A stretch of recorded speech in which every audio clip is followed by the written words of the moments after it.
ପିଲାମାନେ ମୋର ଚ୍ୟାନେଲକୁ ସ୍ୱାଗତ କରୁଛି। ଆସ ଆଜି ଆମେ ମିଶାଣ ଶିଖିବା।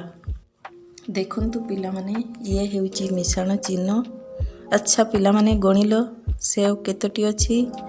1 2 3 4 5ଟି ସେଓ ଅଛି। ପିଲେ ଦେଖ, ମିଶାଣ ଏମିତି ହୁଏ। 4ରେ 1 ମିଶିଲେ କେତେ ହୁଏ? 5। ଚାଲନ୍ତୁ ଆମେ ସେହିପରି କିଛି ମିଶାଣ କରିବା। 8 ମିଶାଣ 1 ସମାନ 9। 9 ମିଶାଣ 1 ସମାନ 10। ତେଣୁ ଆଶା କରୁଛି ସମସ୍ତେ ମିଶାଣ ବୁଝି ପାରିଥିବ ଓ ସମସ୍ତେ ୟାକୁ କରିକି ଆଣିବ।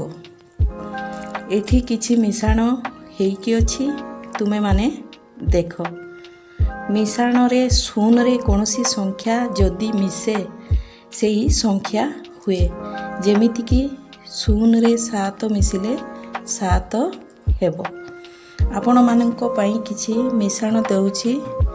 ଆଶା କରୁଛି ଯେ ପିଲାମାନେ ଘରେ ସମସ୍ତେ ମିଶାଣ କରିକି ଆଣିଥିବ ଏବଂ ସବୁଯାକ ସରେଇଥିବ।